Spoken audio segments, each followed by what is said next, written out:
Hello YouTube, and this is the first installment of a several video course, if you will, on the runes. Today we'll just be discussing a little bit about divination philosophy in general, which could be applied across the board for most divination systems. But, we'll just be mainly focusing on the runes. But like I said, some of these principles excuse me, are universal, and I'll also be showing just 2 or 3 good books on the runes and some things you guys should have, blah, blah, blah, blah. Anyways, the first principle of divination in general is to memorize the definitions of whatever divination system you're using, in this case the runes, the definitions of the runes themselves. Like Fehu means cattle, wealth, etc. And to memorize the runic poems that go with the corresponding runes. Not all of the runes have poems, or if they did, they're lost. Most of them do, but not all of them. Like I believe Pertho, which is the gaming rune, does not actually have a runic poem. Sometimes there's an Old English poem, sometimes there's an Old Norse poem, sometimes there's an Old Icelandic poem, sometimes there's all three, sometimes there's only two. It just depends, and whichever one resonates the most with you is the one I would suggest you focus on. I would try to stick to one particular type. In other words, if you jive with most Old English runic poems, then stick with that across the board. I wouldn't really mix between the two, but if you feel that works for you, so be it.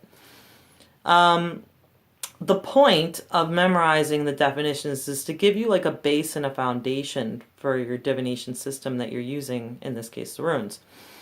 But the ultimate goal of divination in general, and with the runes, is not to focus so much on the runic poems or the definitions, but more to use your intuition and your feelings and any visual intuition you might get, like, or mental, however it comes to you. But the point is to use your intuition, because Fehu in a runic spread, depending upon where it is in the spread, its correlation to other runes around it, can take on different meanings. It does mean money, but it could also mean greed. It could also mean luck or love. And it's all about the correlation between this rune and the runes that surround it, and how it interplays with these other runes, as well as a definition, as well as your intuition. All that combined makes for an excellent diviner.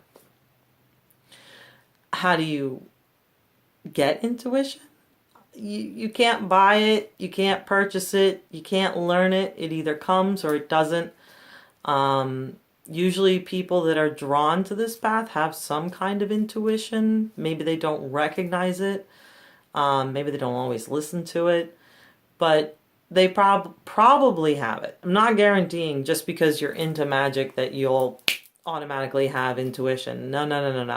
And it's something that comes with time and patience and, furthering your magical career, if you will.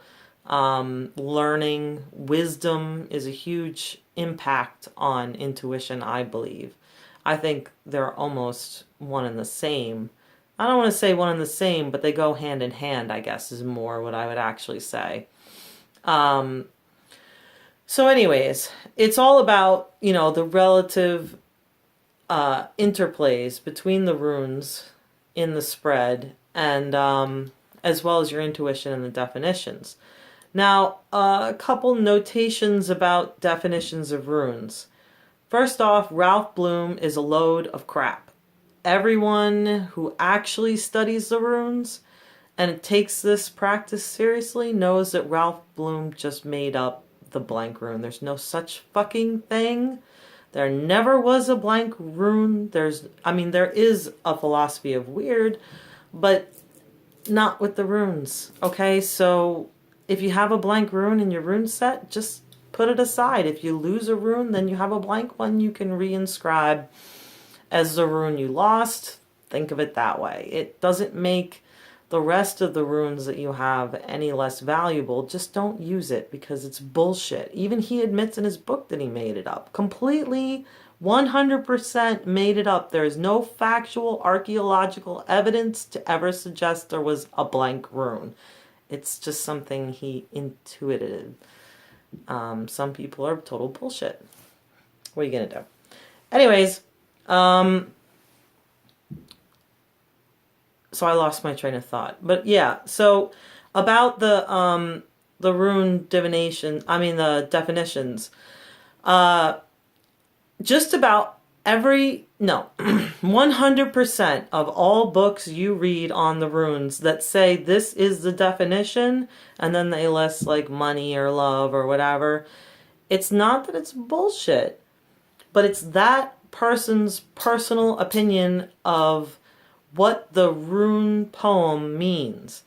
The only thing factually that we know about the runes, other than one description by Tacitus in who was a historian, I believe it was Tacitus. Anyways, he references Julius Caesar or some Roman who happened to supposedly see an asatru practitioner, which I didn't call it asatru, a heathen, if you will, practitioner who was casting the runes, and it went something like he called on the gods, he invoked the gods, and he said a bunch of prayers, and he had a white cloth, and he carved the runes on slips of wood, blessed them, prayed over them, blah, blah, blah, threw them up, and they landed on the ground, and then he divined. It was a very short, statement, not highly descriptive. They weren't archaeologists or sociologists back then. I mean, they were in their own right, but they weren't, trained or knew to ask the right questions, blah, blah, blah. They weren't sometimes highly descriptive about certain things we might be interested in. But anyways, other than that, and the actual runic poems, which were passed down orally for a very long time and then finally written down and preserved, that's all we really know about the runes. So anyways, that's my little rant on that. So, if you read Edra Thorson, who's like one of the leading runesters, as he calls it. Oof, I hate that word, runester.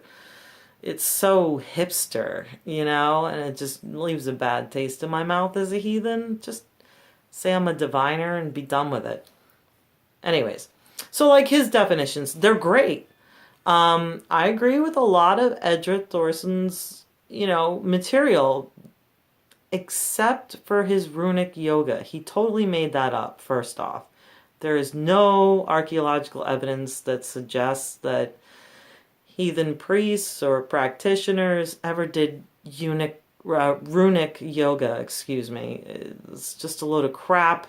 These rune positions where you do all this stuff, you just look like an asshole.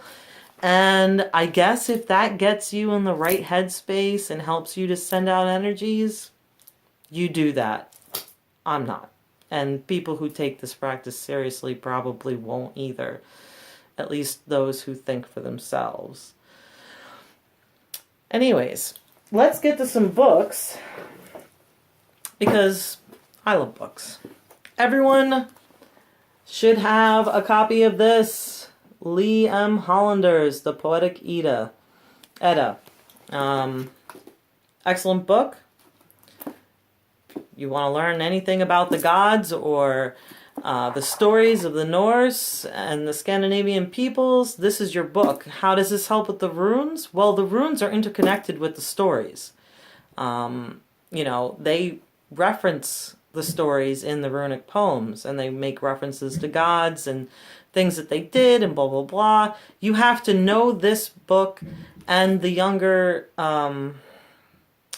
Edda, I think it is, or whatever it is, and the Icelandic sagas by heart. I don't want to say you have to know them by heart, but you have to know a general, gist of most of the stories in order to get some of these poems and what they're referencing.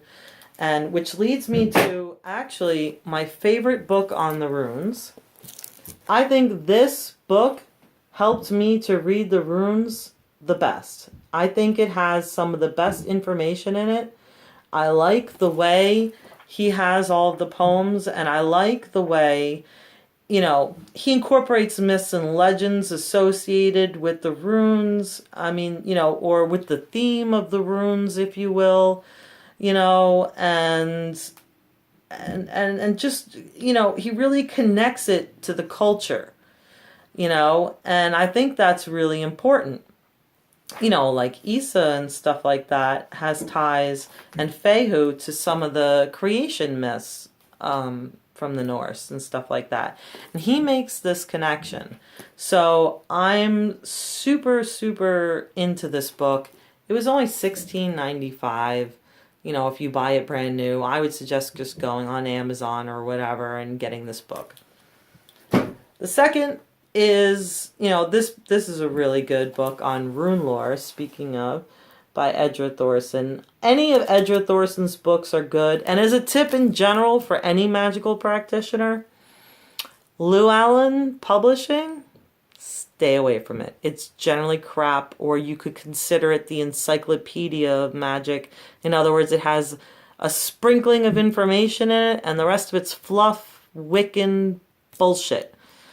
And even the stuff on Wicca is just like, they just regurgitate the same material in every book with a few fluffy words in between. But Wiser, they're pretty good. They usually put out pretty solid books on magic in general. If you see this on the side of a book, I'm not going to say it's a guarantee, because more recently some of their publications aren't that good. But, I just wanted to state that the Llewellyn is bogus. So anyways, so it's not so much about the definitions as it is your intuition. That is the key to divination, and that's not something anyone can teach you. I'm sorry. About rune layouts and stuff like that, there really isn't any traditional rune layouts, except for the throw them in the air, let them fall and read them. In which case, when you let them fall in the air and read them, the general consensus is any rune that comes upside down so that you can't see it is not red. Only the runes that appear with their faces up, with the runes up, are red, and then how close they are to each other correlates the influence they have on each other and the definitions, etc., etc. I personally use a sort of Celtic cross spread. I know it's Celtic, whatever, which it isn't even an actual traditional thing, but it's a very accepted spread, and it seems to work for me. Excuse me. I do 3 runes, past, present, future. I use 3 runes for a yes-no reading. In another video, I will go on and on about some runic layouts that I have made up. I suggest you make up your own, as well as you can use mine or whatever you read in a book. So long as you can focus and it inspires you or it resonates with you, that's what's going to work for you. And that's what's important, is that it works for you. I wouldn't stray too far out of the norm of tradition. But at the same time, I always felt that the Viking culture was very accepting of other cultures, be it that they have archaeological evidence of Buddhas with swastikas on them on, various sculptures and stuff. So, they weren't so militant as to say, our gods are the only gods. They weren't dumb like that, which is something I find really refreshing. Anyways, I'll be making more videos. Have a nice day.